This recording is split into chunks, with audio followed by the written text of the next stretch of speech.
dans ma prédication et les kagate parce qu'ils allaient contraire na oyo mateya oyo ezali koleka même na ba télévision on a Bethel ma prédication il y a et les kagate apôtre Emmanuel Mbiye et les kagate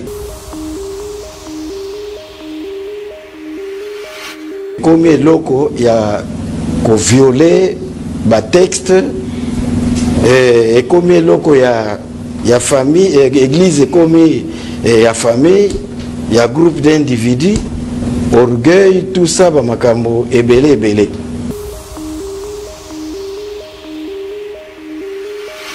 bapango oto sombi na ba pasteur o banana papa Emmanuel bapango biso to sombi tant toza ba pasteur na bandimi na biso na participer na motoki na biso alors que de son vivant ni papa ni Moïse pasteur Moïse batikala kosomba lopango moko te pona compte ya église Moïse kuta komeli biso mokanda lancement opération mon pépé okoyokango awa lancement opération Moïse lancement opération mon pépé ça veut dire quoi okoyokango bako mon pépé ngo ndenge ezoya donc c'est il y a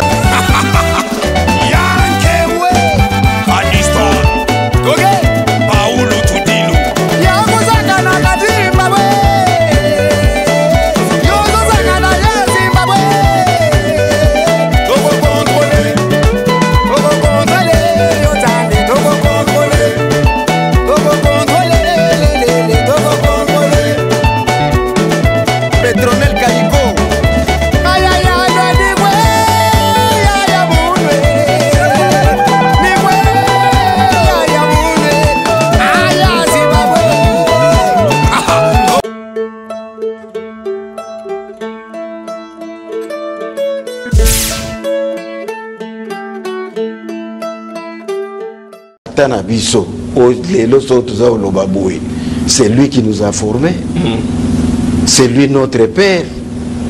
Babande naye les kakate. Oh, dans ma prédication naye. Et les kakate parce qu'ils allaient contraire na oyo mateya oyo ezali koleka. Même na ba télévision on a Bethel ma prédication il y a et les kakate apôtre Emmanuel Mbiye et les kakate. Et les kakate. Ah bon? Et les kakate. Alors, Monique,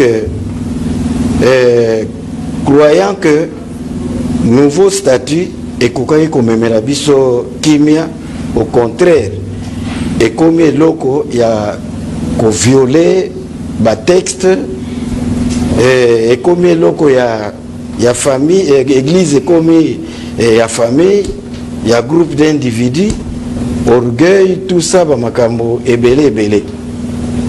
Toute tentative, Mandeko va intervenir, toute tentative entreprise pour la réconciliation, parce qu'il y a eu la commission et Salimaki pour te luka, la commission mibale qui met côté na église. C'est pour que mon makana comme mango na médiaté tout ça secret anda pour tous les kobombango na kati na ndako. Mais pour na bande ko na biso likambo réconciliation et pas ina bango balingi yango ata. Donc ça dit crise des alliés pour le qui tenter réconciliation. Donc na Moïse Mbiye et Simbité. Bande ko intervenir. Voilà.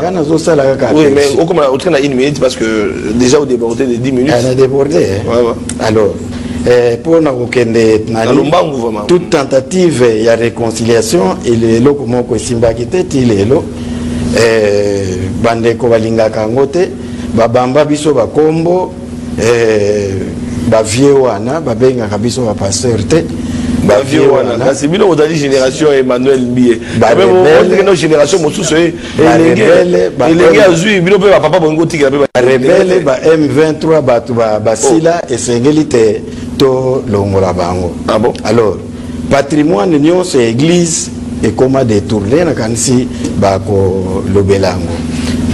Après liwa ya apôtre entre parenthèses biso tuzali vraiment la colonne oyo to ba collaborateur to sali katna apôtre.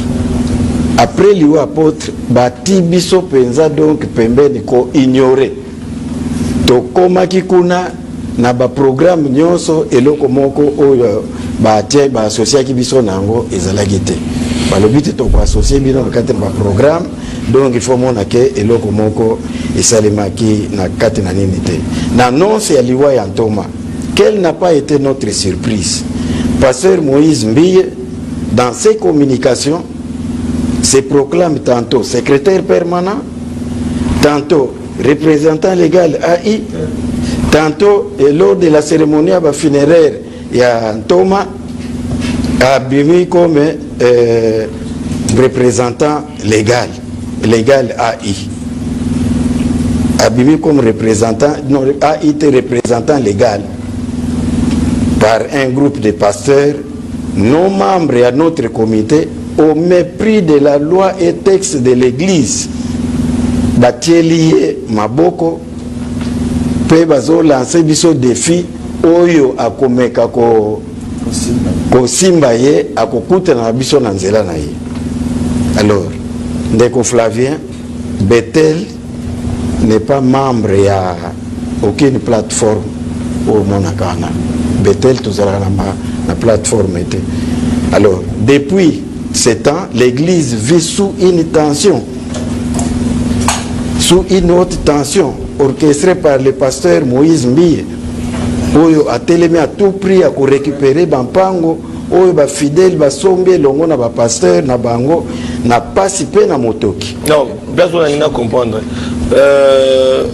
Pasteur Moïse Mbille a comme qu'on récupérer ma pango ya ba toto ma pango ba fidèle na comprendre place wana ba pango auto sombi na ba pasteur o banana papa Emmanuel ba pango biso to sombi tant za ba pasteur na bandimi na biso na participer na motoki na biso alors que de son vivant ni papa ni Moïse pasteur Moïse batikala ko somba lopango moko te pona compte ya église. Moïse kuta komeli biso mokanda lancement opération Mopepe okoyo kango awa lancement opération Moïse lancement opération Mopepe ça veut dire quoi okoyo kango bako Mopepe ngo ndenge ezoya donc c'est il y a scandale pas la bidona il y a crise alors il faut mona que mosala ensemble ko iko bimisa babilo bandengo wana te pona okenda ko chiter oui o chiter église scandale ezoya kapana bino l'église ezali asbel gestion na yango ezali liboso dicté na Bible ensuite na loi pe statut na règlement intérieur. C'est ça l'état de droit que prend le président de la République. Kasi tozali ko vivre lelo na Bethel biloko oyo ekutamate katikati na bana na Nzambe ba arrestation arbitraire enlèvement l'église arrestation au kangabato enlèvement même enlever mutu na kati église okoyo kango papa ngana za ko sala ka tenene enlèvement ba arrestation ba menace nous sommes inquiets tant que tozali ko sala ba culte tala ba ndeko bazali ba kopesa ba fe na bango. En tout cas pasteur Félix tu na bokebi mais ngai question moko elingai mais il faut tout nango juriste parce que namoni maître Thierry nani plutôt maître Richard Malanda Zanabiso donc évangéliste et juriste maître na commune au cause du micro voilà oyo pasteur Félix alobi l'aspect juridique parce que dans le cas de usage de faux à lobby parcelle comme koboto la bandimi na ba pasteur Watsombaki et pourtant Moïse Mbille batikala ko somba ma pangote pour l'église à lobby ba scandale mususu oyo comme ko sala makindumba na kati église il y a beaucoup de choses mais na oyo dit aspect juridique est-ce que aucun confirmer aux amoutamo beko bango baza ba passer la milimo peut-être reposer na milimo mais mboka na mboka etambola na mibeko on a Congo, on a état de droit. Est-ce que Makamoto a cité Bethel actuel 6 mois après l'Iwa Kondo, Emmanuel Mbi et Toki Kouloubaïté, est-ce que ils arrivent vrai? Et puis à l'obé, Bozo Samba, l'église Bethel, Bazo Samba. Bon, explique-nous un peu, tu comprendre ce qui s'est passé. Merci, M. Ndeko Flavien. Vraiment, to bimisiko na caverne. En fait, Makambo ezali koleka na église Cité Bethel et bandi les lotés. Oh. Et bandi les lotés, ça date depuis 2006. 2006. 2006. Mais Bobo Mbarak. Vraiment, pasteur. N'a pas Sentinelle. Je dis ceci. Pasteur Oyozomona. Oyo batongi église ya première rue. Oh lelo tozo benga ngo assemblée autonome parce que au regard il y a principe à autonomie oyo église Kataki bazali tozali ko constater ba makambo ebele dans ce sens que bastati na biso il y a 2006 et salara que Malali Bosso, apôtre Mbi et Moulaya, papa Nabiso, paix à son âme, à Komaka, représentant légal. Papa Emmanuel. Papa Emmanuel, Malali Bosso. Et Nzamba Salaki ke, Biso Tozala, Katina, Msalawana, et Tosalaki Yango. Parce que représentant légal, Yali Bosso, et Zalaki pasteur Florent Moussité qui Tangombe. Oyo azali kokamba église assemblée Cité Bethel, il y a Lemba échangeur. Et Nego Flavien on constate que depuis obtention et à personnalité juridique na biso na 2003 vraiment église ezalaki na problème à mon côté.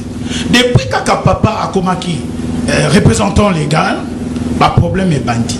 Parce qu'il y a eu des lourds ravisseurs qui na kati église. Pasteur Un certain juriste à côté de l'église, à balapé na famille, il y a apôtre Mbiye.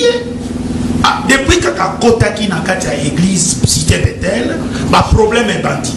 Bandi ko forcer comme ça la réserve de l'Éternel comme responsable et Abandako remplaçaka représentant légal en cas d'empêchement ou d'absence.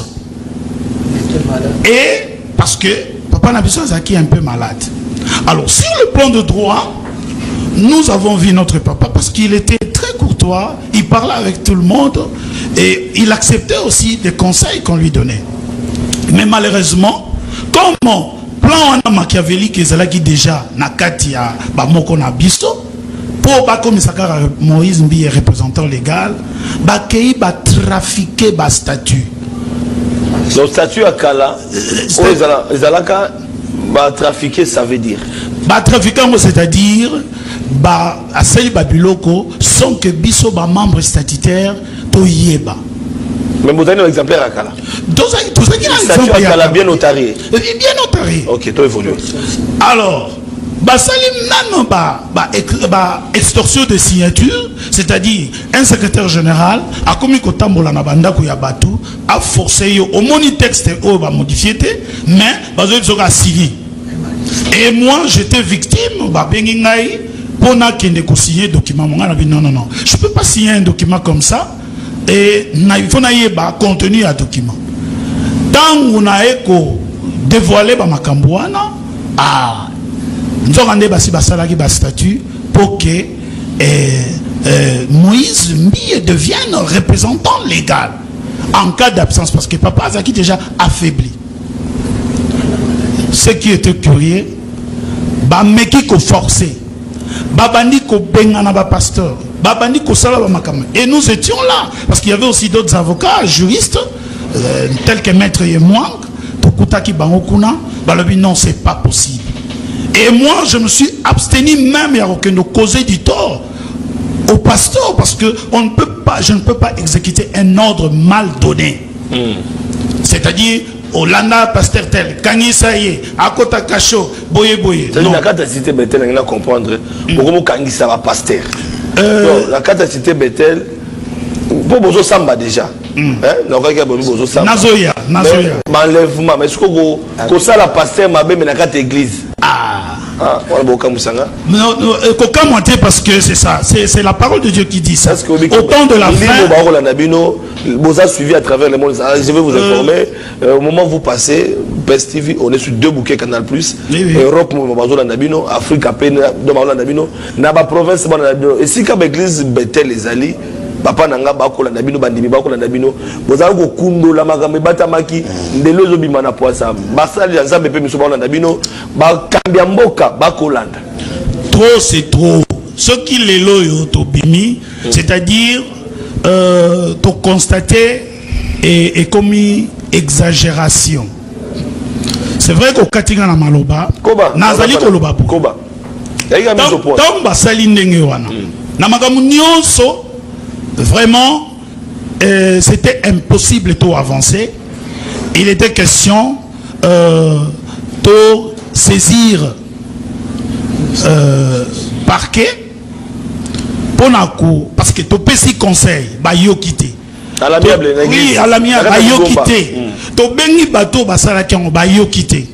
Est-ce que vous avez payé mon passer un billet? Mais comment? Moi j'étais avec lui, je lui ai dit apôtre Makambu to moni naba statut et ça normalité. Papa na biso lobi ngayanga nité ezali secrétaire général moto asali yango. On a apôtre Emmanuel Mbi de son vivant. Apôtre Emmanuel Mbi a ébi Camboy. Mais comment? Paix à son âme. Paix à son âme. Ok. Abengi ngai na biro alobi Richard, qu'est-ce qui se passe? Et ngai na kutana ki même na moto asala ki yango. To kutana ki na 7e rue avec 2 témoins de chaque côté. Je lui ai posé la question, monsieur, tu ne connais pas l'historique de l'église Cité Bethel, sort de ces choses-là. Comment tu peux aller façonner des statues comme ça? Et tu mets en moule, misala nyonso ba pasteur ba sali poté au comme sango lokola et lokomo ya propriété, une propriété familiale. Ayokate na kei na ebisi yango apôtre Emmanuel Mbi de son vivant. Na bise papa, makambo ezosala et que la sonne pour na biso et que la paix comme on a un dit que bimana ndenge moko ya mabe alobaka na ngai Richard, ce n'est pas moi, c'est le secrétaire général. C'est comme ça toujours qui moi commission moko to banda ko travailler na commission wana. Vous savez que toutes les propositions qui donnaient et bando keneka en dehors il y a vérité. Appel enseigne commission wana katanaki ba forcer makambu ba sali statut ba ke ko légaliser ngo na chancellerie et puis il y a un comment que et bando régir biso avec Moïse Mbi comme représentant légal en cas d'absence. Alors mais je comprends Moïse Mbi est la représentant légal parce que ça c'est vrai père Bino va passer mais Moïse qui est fils biologique, c'est là si c'est fils biologique de papa Emmanuel Mbi et Namikanda église papa Emmanuel Mbi qui vivant et qui moi na akitana et là on demande ko déranger Bino. Est-ce que ali âge tu peux ali li kabo azana enfantillage beaucoup de critères abano remplir. Papa a rempli ça qui ba critères te oyo ezaki officiel na katia ba statut na biso na règlement namoni ndeko ba ça. Oui compléter oui. N'a compléter mettre na place wana. Problème est ça que église Cité Bethel les alliés structurés. Donc au kiko la mukate mbalamoko commis responsable au commis représentant légal. Non, non. C'est-à-dire, tango bastati o salemaki na 2010, bastati wana et kotaki yiki. Ils allaient qui n'assemblée mon côté. Mais du coup, ils ont un article moko et qui ko faire fâcher. Ba membre autozalaki, autozali. Ils ont un article 39 et l'obinini a quand incapacité physique, morale, il y a représentant légal. Oh, il y a pour ça l'intérim. Il y a représentant légal. Et le plus jeune, il y a un membre effectif. Oh, le plus jeune, il y a un membre effectif, Esaïe. Bon, la statue va dire le plus jeune. Le plus jeune. Comment on les a guidés? Comment ils allaient? Comment ils allaient? Mais le plus jeune, il y a un membre effectif. Dans le total liste, on a. Et toi même Moïse Mbi. Esaïe. Alors maintenant, Domoni Bandeko, qui côté le matinum, et vous ça de ma beauté. Article 1. Article 1. Toujours mon a déjà Sika Oyo, Bazo Ngaba Memaye. Donc voilà un peu on a gagné. Ah merci. Alors maître, toi vous voulez pas que donc, Nenge Kolensa Nenge passer à Tony à Lutoloba, Ezali Nenge Wana. Article 1 est créé qui va problème. Nous avons dénoncé comme ça, comme tout enfant de Dieu. Ce qu'on dit, les problèmes dans Moutou, Koutana Naye, Solola Naye, Soka Yokite, Benga Bamisus, et toute la procédure biblique et Salemaki. Tout le monde qui est apôtre, pasteur Nyon Sangani, moni apôtre, poser problème, et puis à l'objet on a yanganité, et Zali secrétaire général. Mais en fin de compte, continuer qui dans l'entreprise Wana. Alors, au monité maître pour ça, Nakato Malouba, Mokyo Komona, papa Emmanuel, papa Emmanuel, Mbiye, Alobi Nabilo qui est secrétaire général, Oyo Azali Nakati Osa Salawana. Mais de son vivant, Etika Libongo. Mais pour un gars, 6 mois après, Boroté les ménages. Donc, c'est que Ezalaki volonté, il y a papa Mbiye. Mais c'est Flavien, j'en viens. Voilà. Etika Laki Bongoté. Parce que l'église est contactée déjà Yeke. Voilà, Tokei. Et c'est ce qui a fait que, ouf, Tokei, Balimba imposé, qui va ordonner publiquement, sous couvert Balimba ordonné par pasteur Moussoussou. Donc, tout ce qu'on avait reproché à Moïse Mbiye, Landi Angote, Kei, Sikoyo, organisé séminaire Moko, honore ton père. Et lors de ces séminaires, Bengisi, pasteur Mingi, Afrique du Sud, Awa Kishasa, pour introniser comme un représentant légal déjà à cette époque-là. Malheureusement, Dieu nous a inspirés. Dieu nous a dit, vous sauverez l'église. Et nous avons fait une plainte au parquet général de Kinshasa Matete. Le dossier est instruit par l'avocat général, paix à son âme, Maman Alangui, où les faits étaient établis. Et c'est comme ça, à l'époque, il y a PG Maïndombe, Bernardin, pour nous retrouver solution qui n'y a Nakatia. Parce que tout le baki, bakanga pasteur te, bakanga ta mutu moko te, mais to kene na kimia, to kene koyo kana na assemblée générale. Parce que les églises sont régies par la loi sur les aspects et puis par leurs textes. Il y a un to kene na assemblée générale extraordinaire et communautaire. Qu'on a obtenir un statut à 2012. Dans ces statuts-là, la plus grande victoire. Voilà, la statut. Oui. Statut wana. Ce qu'on t'a l'article 20. Voilà, statut à 2012. Oui. Ce qu'on t'a l'article 27, on parle de l'autonomie. Et puis, c'est aussi consacré dans les règlements intérieurs. 27 novembre 2012. Merci. Dans le règlement intérieur, on a consacré les principes d'autonomie. Dans sa diversité. Non, l'église est autonome. Donc, on est d'abord milongola. Non, j'en viens.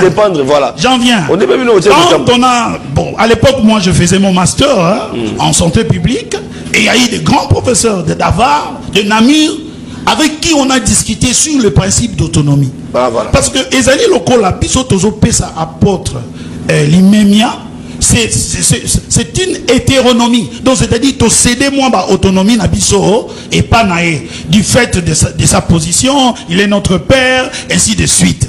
Et c'est réciproque. Ce que Moutoualingi va respecter hier. Voilà. Il faut il s'appelle respect et pas abattoir. Mais c'est ce que nous avons constaté que il n'y avait plus de respect parce que comment il y pasteur, serviteur, il y a eu beaucoup de départs. Vraiment, nous avons traversé un moment très difficile.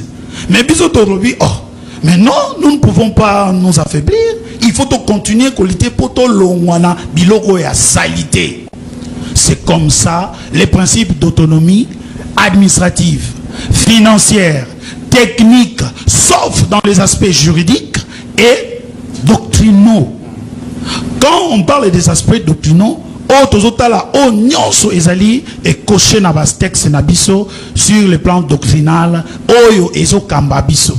Mais qu'est-ce que nous n'avons pas vu? Malgré cela, il y a un empêché qui ba makambuana. C'est ce qui a fait que ba continuer kaka kosala makambo wana ti mukolo alelo yo ti mukolo alelo bazo respecter ba statut. Un comité directeur qui ne fonctionne pas, qui n'a jamais donné un rapport quelconque. On a vu les patrimoines. Oh, vous posez une question. Tous on est dit on a vu sur RTS. Est-ce que vous avez sous RTS na Kinshasa yo? Oh, les élites télévision batouné population quinoise né basobakian. Et nous avons même recueilli. Le pan la station radio télévision. Mais comment on a antenne wana? C'est moi qui suivais les dossiers. Il y a eu même des gens qui sont tombés du dessus à terre. Nous avons suivi les dossiers. Et ça dit patrimoine na biso. Biso bana ya cité Bethel. C'est comment on a dit? Si soudain, quelqu'un se réveille, Moïse se réveille, il fait des démarches. Il n'y a pas eu un procès verbal, il y a un comité directeur qui a transféré cette télévision pour que ça soit transformé en Siloé TV. Et c'est un dossier qui est brillant aujourd'hui. Ils ont même obtenu des titres de propriété. Ils ont mis ça au nom de la famille. Ce qui est très grave. Donc bien église, radio, télévision, sentinelle, oui, comme propriété privée. Et comment ça c'est un dossier que maintenant nous allons suivre. Non, prédication les gars. Ni pasteur, pasteur va contribuer à mbongo. Pour la somba d'abord ici kawana. Et puis je vous informe, hein, Lupanguana, c'était pas l'argent de l'apôtre. Je connais une maman. Moi, c'est un pasteur Penalemba. Il y a un $5,000 pour Basomba Lupangwana. Et nous avons les soubassements jusqu'à aujourd'hui. Donc, non. Parce que si depuis que les pasteurs Bazali vraiment Basali Nzambe parce que Balobaki dit vivant de notre papa. On n'enfonce pas celui qui se noie. Nous avons dit nous ne pouvons jamais le faire. Et parce que dans la statut, la justice. Et ça interdit. Mais qu'est-ce que nous ne voyons pas aujourd'hui? Basali complot moko boué. Bakomi lettre moko, une lettre ouverte. Batine on a internet. Et moi, je conjure que imita qui même signature à papa c'est papa avait perdu au moins 80% de ses facultés pour agir, même pour signer. Soudain, tout le monde a lettre dans les réseaux sociaux. Lettre wana lobinini. Oh, nous savons dit Moïse hein, couper sa mbotete, couper sa nana bangote et ainsi de suite. Nous disons non. Pendant que notre papa est encore vivant, on ne peut pas nous diviser dans cette grande famille cité Bethel. Nous avons réagi, nous membres statutaires, nous avons réagi.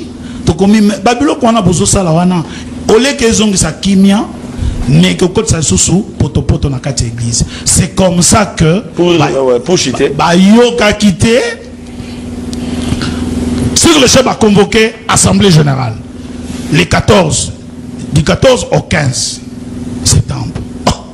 Pour convoquer l'Assemblée Générale, août plutôt, modificatif, il y a article et statut, avec un seul point.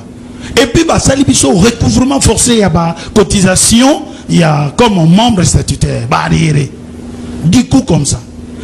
Mais tout ça, c'est en violation à l'article 35, il y a statut Nabiso. Qui disent quoi? Article 1 lobby, ceux qui veulent convoquer Assemblée Générale, modificatif, il y a statut. Vous devez le faire 3 mois avant. Et les contenus à modifier, il faut que tu aies un membre statutaire. Et ils n'ont jamais fait ça. Forcé biso. Nous avons réagi, nous avons saisi le ministère des tutelles, donc la deuxième direction, et suspendre en haut. Parce que c'était vraiment flagrant. Ils ont violé non seulement la loi sur les aspects, mais ils ont violé. L'Assemblée générale est discutée. Et ça les makaté. Oh, il y a les 14 et les 15 août. Maintenant, qu'est-ce qui était drôle? Pendant qu'on était dans le pourparler, ils ont fait les démarches que nous ne savons pas définir aujourd'hui, que nous ne savons pas qualifier aujourd'hui. Soudain, la deuxième direction. Nous sommes allés là, chaque partie de 2 personnes pour négocier. Balobi, oui, nous avons compris, il y a des problèmes sérieux dans votre communauté, dans votre église. Bon, vider dans nos conflits, na binonion so avant bokende na assemblée. Ba convoquer sur le champ, toujours dans la dans cette même violation, ba convoquer assemblée Moussous il y a les 21 du même mois. Mais non, tokoki kokende na assemblée, on n'a pas respecté ne fils que ba texte na biso moko. Ba respecter yangote. Mais si demande il y a ministère, ba ebizibiso bokene na assemblée wana il faut régler nos problèmes ya ba litige bozanango mikanda ezali tant to kei wana. C'est ce qui était curieux, monsieur le journaliste. On dit que un seul point qui était à l'ordre du jour, mais non, babandi directement modification à la statut. Nous avons pris la parole. Nous parlons comme cette voix qui crie dans les déserts. Notre papa est là, assis. Nous connaissons son état de santé. Nous devons éviter que, comme s'il y a des enfants privilégiés, il y a des enfants qui ne sont pas privilégiés au sein de l'église Cité Bethel. C'est le moment que nous devons régler nos différends. Passons d'abord au point de règlement des différends. Entre autres, il y a les problèmes de la RTS. Nous avons les problèmes de consacration des pasteurs. Nous avons des problèmes, il y a Bamapang où ils ont presque trafiqué. Nous avons eu des problèmes doctrinaux. Nous avons de vent au écoti, batuvana nous solutions. Na cité Bethel, to régler nos problèmes, il y a Gégété. Oh, et ça là qui est sûr. Non, parce que c'est un problème qui a détruit l'église, qui a amené l'église hors doctrine sainte. Et nous avons des problèmes. Il y a pas sex tap. Mais ça suit l'église. Combien de personnes bandimi boni ba kimi église à cause naba. Parce que pour être serviteur pasteur, tu dois pas être entaché. Il y a pas irrégularité sur ta façon d'être, ton caractère. C'est ce qui a fait, monsieur le journaliste, to commune à point wana ba forcer Makambo, ba violer article 35. Et parce que pendant cette période-là, il y a eu la maladie du directeur des districts. C'est lui qui gérait tous les pasteurs, que nous avions désavoué depuis 10 ans passés. Et nous avons chanté avec lui aux étoiles de louange, paix à son âme. Papa Sélé, directeur des districts. Comment la clinique universitaire Moïse a eu un semblant, il y a réconciliation. Il vient demander pardon au pasteur Florent Moussitek. Et puis à moi aussi il m'a demandé pardon. Moïse Mbé. Mais oui, mais comment? Je suis son père dans la musique. C'est moi qui lui ai appris le piano. La musique. Mais comment? Moïse Mbé. Et dans la maquila. Ah bon? Demandez à Bethel, tout le monde. Ah mais oui, c'est Richard Malanda. Ngayoyo. Na banda na côté ça adoration, praise na kati église Cité Bethel. Voyez un peu, parce que je l'ai pris dans les groupes d'adoration. Comment dit système de Bethel les acquis, vous avez bambunda, vous avez bambunda, tout ça. Quand moi je suis venu, Dieu m'a fait grâce avec le piano, mon musique moi propre, il y a bien. Je chante dans toutes les langues, les pasteurs sont là, ils savent. Je chante dans toutes les langues en portugais. Je suis un ancien musicien, il y a étoile. Mon temps dans l'hôpital, n'a comment, avec au Senghor, non? Beaucoup Misangaï, directeur des districts. J'ai un bon projet ici pour moderniser l'église. Regardez ce que nous avons déjà fait. Non, il y a des pasteurs qui... C'est nous qui avons construit l'église de la première rue. Namuto a tongi fondation, namuto a matissé a tcheto a tir tout. Namuto yo ye o tcheba ba caoutchouc. Ba caoutchouc est conceptible et bien baka. Muto musupa roko ya a tongi le sous nandenga muso. Alors avec ça, ils ont impressionné certains pasteurs, comme si la vraie vie. Fondation. Totonga nyonso. Photo na téléma wana. Obi c'est loin na même étudiant. Obi ka ba vie ba étudiant. Peter auto le kawa. Ils ont traversé ba makambo ebele hein. Namboko. Donc c'est bien teki pantalon. Oya bino ngoyo. Oyo bino botonga yango. O teki pantalon. Ya yesu kwa pakoli mafuta. Baba ni. Ba aliko bon wana. Eza ba nani ba plastique te. Eko beba. Alors, c'est ce qui fait. Non, il y a une durée, hein. Il y a une durée de. Et puis au moni, tu tiens enseigne à Bisso, cité Bethel. Mais les autres enseignent à Bethel, les salariés sous-té. Et comment ce ministère, ceux qui réservent l'éternité. Bon, n'enga besoin comprendre. Mais maintenant, maman, ça m'a silence. Papa, Tolina qui te batouba. Salité anda. Alors, c'est ce qui fait que, papa. Parce que c'est très important. Les aspects juridiques, Nango, ils ont violé les statuts et règlements intérieurs. Même la loi du pays, ils ont violé. Parce que toute matière et en modification, il faut respecter le texte. L'article 7 de la loi. Ah, maintenant, là, documenté. Les 7 documents, ils ont statut. Jusqu'à preuve du contraire. 2012. Mais oui. Oh, on a tricherie. Nazoya, place en haut, Balobibo. Oui, mais Yoka. Balobibo. Tu y a qui prend ordre du jour, Moko. Mais Bango. Si tu as le procès verbal, au monde, et comment ordre du jour, parce que famille nous soit pas tombée, comme membre statutaire. Il n'y a eu aucune assemblée générale. Ah, mais oui! Pasteur, ma famille,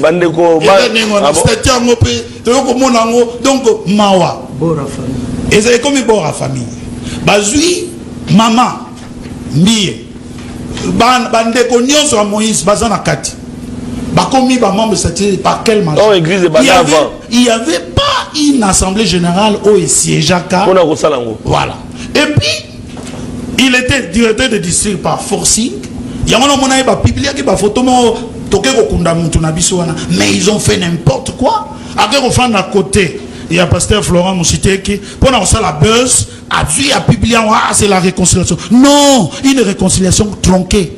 Et nous avons dénoncé ça. Mais au niveau de pasteur, en tout cas, la question, on a niveau de pasteur, excusez-moi la question, parce qu'on a l'impression que non, tout ça, macamotel, politicien, musicien. Ce que dans le niveau de pasteur, et apôtre Mbi, tu vas respecter Capé Belé, tu vas respecter papa Emmanuel Mbi, personnel, Bino peut bien pasteur, tu vas respecter Bino. Mais ce que tu tabou, comme il y a solo, tu vas colanda. Est-ce que Mili, tu vas ressembler à l'église? Ce sont les signes du temps de la fin. Hein, église à Laodicée. Vous comprenez, Nathan Souka, beaucoup de monde comment fanfaron, bako respecter sous doctrinité, bako ça n'importe quoi. C'est comme ça que va violer l'issoussou, statut nabiso, va incorporer. Tous qui 43 membres statutaires. Yo somona na statut ango, bo signé 43 membres statutaires, mais na souka nango, bo commis 55 membres statutaires. Et bazolo bakeno, nous avons été élus à la majorité de tous les membres statutaires. C'est une violation. Pasteur Caleb, il a noté parce que Caleb a noté et puis Robert a noté, et puis Thierry a noté. Papa Caleb, vous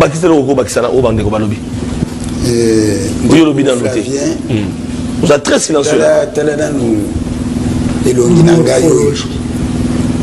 Nazalaka elenge na komi onga nazali na église cité Bethel. Kozala na biso awa nde toza boye za soni. Soni na mawa. Église ekoki kokoma na niveau oyo te. Église ezali na lolenge oyo esengeli esilisa makambo nango nde ozoyoka ke bambula à peu près 13 ans, plus même de 13 ans, tozolinga kaka ke Bible lobie katikati na bino bato ya bwanya baza te mpo bokende epa bapagane bokende okata makambo tosali nyonso oyo esengelaki ke